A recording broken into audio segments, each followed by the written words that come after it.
हमारे साथ बात करने के लिए जमीयत उलमा हिंद उत्तर प्रदेश के कानूनी सलाहकार मौलाना काब रशीदी साहब हैं। मौलाना काब रशीदी साहब, ये बताइए, साध्वी प्रज्ञा ठाकुर जो पूर्व सांसद हैं, उन्होंने कहा कि आतंकवाद का रंग भी होता है, धर्म भी होता है।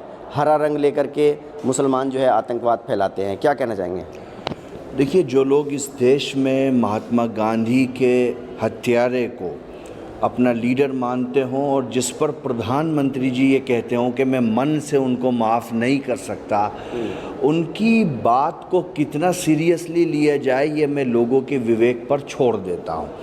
जहाँ तक कि ये बात कही गई कि आतंकवाद का धर्म भी होता है, तो महात्मा गांधी को जिसने मारा था, मैंने उसके धर्म के बारे में नहीं पूछा था। 80 में सिखों का जिन्होंने नरसंहार किया था, मैंने उनके धर्म के बारे में न जाना था, न मुझे जानने की कोई मेरी ख्वाहिश है। नक्सल के नाम पर भारत के सुरक्षा बलों को जिन लोगों ने मारा है, मैं उनके धर्म की जानकारी के लिए भी कोई इच्छुक नहीं हूँ। मैं ये समझता हूँ कि जो लोग भी, चाहे वो मॉब लिंचिंग के नाम पर या चाहे वो पहलगाम में भी मासूम लोगों को मारते हैं, मेरी डिक्शनरी में उनके लिए एक ही शब्द है कि वो आतंकवादी हैं और दहशतगर्द हैं। वो कह रहे हैं कि पहलगाम में जिस तरह से नाम पूछ कर के मारा है, हरे रंग का इस्तेमाल हुआ, यानी कि हरा रंग जो है वो आतंकवाद का प्रतीक है। मैंने आपसे वही कहा ना कि आतंकवाद का कोई धर्म नहीं है। अगर आप किसी रिलीजन को आतंकवाद का प्रतीक मानते हैं तो बहुत बड़ी समस्या में आप आ जाएंगे। आज के दिन राष्ट्रीय पटल पर भारत गल्फ़ कंट्रीज़ के साथ व्यापार कर रहा है, उसके बारे में आप क्या कहते हैं? गल्फ़ कंट्रीज़ ने, जो कि मूल रूप से मुसलमानों के द्वारा उनमें शासन किया जा रहा है, वो भारत के प्रधानमंत्री को अपने यहाँ का सबसे बड़ा इनाम और सबसे बड़े आदर और सम्मान से नवाज रहे हैं। भारत अफ़गानिस्तान के साथ स्ट्रेटेजिक पार्टनरशिप की दिशा में बहुत आगे जा रहा है। हम मालदीव के अंदर 600 करोड़ रुपए का फंड लगा रहे हैं। क्या इन लोगों के धर्म के बारे में बात की जाएगी?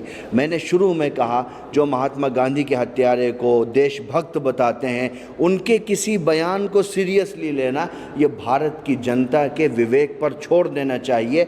असल में इस तरह की चीज़ें समाज में नफ़रत के माहौल को बरकरार रखने के लिए की जाती हैं। जब पहलगाम का हमला हुआ तो भारत के हर नागरिक ने उसकी निंदा की, कते नज़र इसके कि उनका धर्म क्या है, किस भाषा से हैं। उन्होंने एक नागरिक होने के नाते उसकी निंदा की और फिर भारत की सेना ने अच्छा काम किया, सारी दुनिया ने देखा। साध्वी प्रज्ञा पर हम बात करें कि वो कह रही हैं कि उनको जो है भगवा कपड़ों की वजह से, हिंदू होने की वजह से भगवा आतंकवाद, हिंदू आतंकवाद कहा गया, उन्हें टॉर्चर किया गया और अब वो जो है कोर्ट से बाइज्जत बरी हो गई हैं। देखिए, मैटर अंडर सब्जुडिस्ट बहुत सारे रहे हैं। अभी आप देखेंगे कि 19 साल जो लोग मुंबई लोकल ट्रेन हादसे में गिरफ़्तार रहे, जिन पर कहा गया कि इन्होंने बम धमाके किए थे, 19 साल के बाद कोर्ट ने उनको भी बरी कर दिया। दोनों घटनाओं पर जो मुख्य सवाल है कि आखिर दोषी कौन है। जब ये दोषी नहीं है, ये भी दोषी नहीं, तो कोई तो दोषी होगा ना, कोई तो कई सौ लोगों की हत्या में कोई तो लिप्त होगा ना। तो भारत की एजेंसीज़ को तय करना चाहिए। लेकिन आतंकवाद से किसी धर्म को जोड़ना, मैं इसके पक्ष में नहीं हूँ। आतंकवादियों का कोई धर्म नहीं होता है।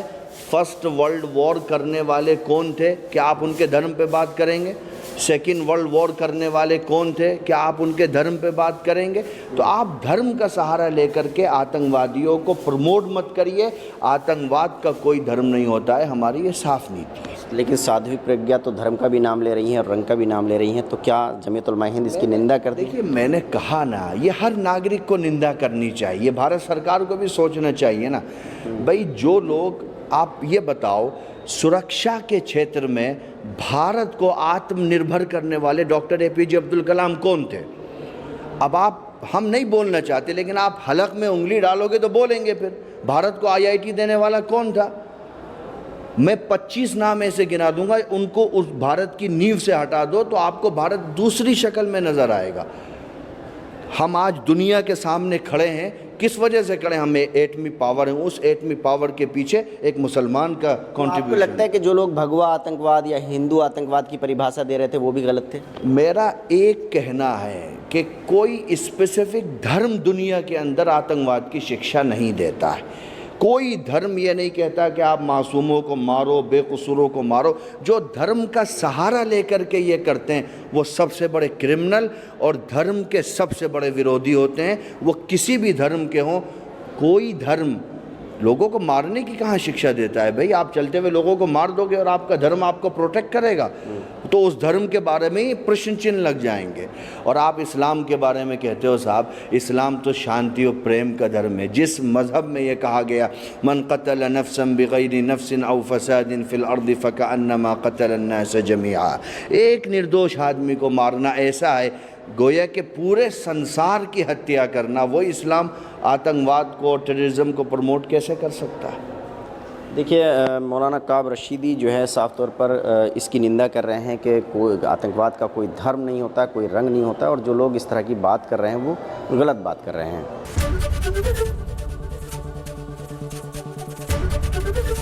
एबीपी गंगा, खबर आपकी, जुबान आपकी।